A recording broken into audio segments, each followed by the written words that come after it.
Hey everybody, Tim Castleman, TimothyCastleman.com. Wanted to answer some more of your questions. Bart has a great question. He says, Tim, I'm getting a little frustrated because I'm finding it difficult to close deals over the phone. One, I can't get the decision maker on the phone, and two, when I do, I feel like I get blown off a majority of the time.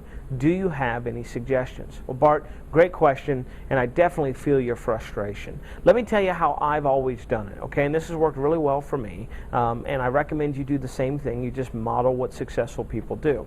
Now, it does take a little bit of cost, and there's a little bit of time and setup involved, but again, you're finding yourself being much more productive than doing it the old-fashioned way, which is call, and call some more. So what I like to do, Bart, is I like to send out some type of lead generation, okay? I don't care if it's email, I don't care if it's postcards, I don't care if it's a letter, I don't even care if it's a fax. Check your local state laws and province laws and all that to make sure you're not breaking the law. But I like to do something to get the business owner to call me. Okay, the reason being is that nobody likes to be solicited to, right? I don't see any business in America that has a sign that says soliciting welcome.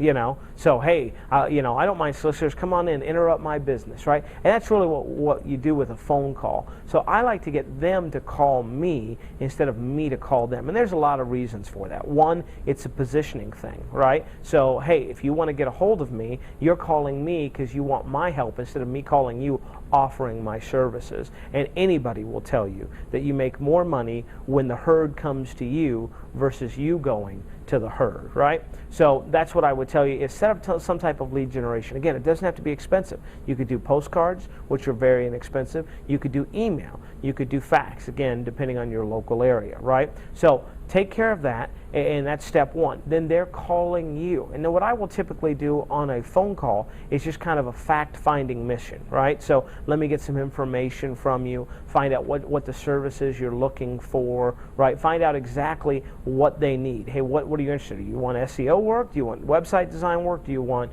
social media design work? Do you want X? Do you want Y? Do you want Z, right? So that's what I would tell you to do. And then I typically send them a quote or an information packet. And basically what it is just a letter kind of explaining my services, who I am, what I can do for them, and then it gives them a cost. And so say, Bart, you were the person, I'd say, okay, Bart, here's the deal.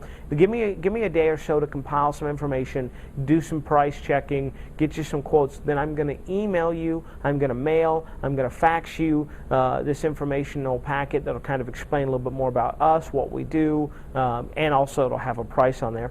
So today is Wednesday, so I'll probably do that beginning of next week, so that'd be Monday. So is it okay if I follow up with you a week from today? And I've never had them say no to me, right? If they say no to you, then obviously you know they're not a good candidate. They're not interested, right? Which is, you know, I mean, it does happen. So, and then what happens is, right, that I follow up that week after, as I promised, and say, hey, Bart, Tim Castleman just calling you, wanted to check with you, make sure that you got the information packet, see if you had any questions, and kind of find out what the next step is for you.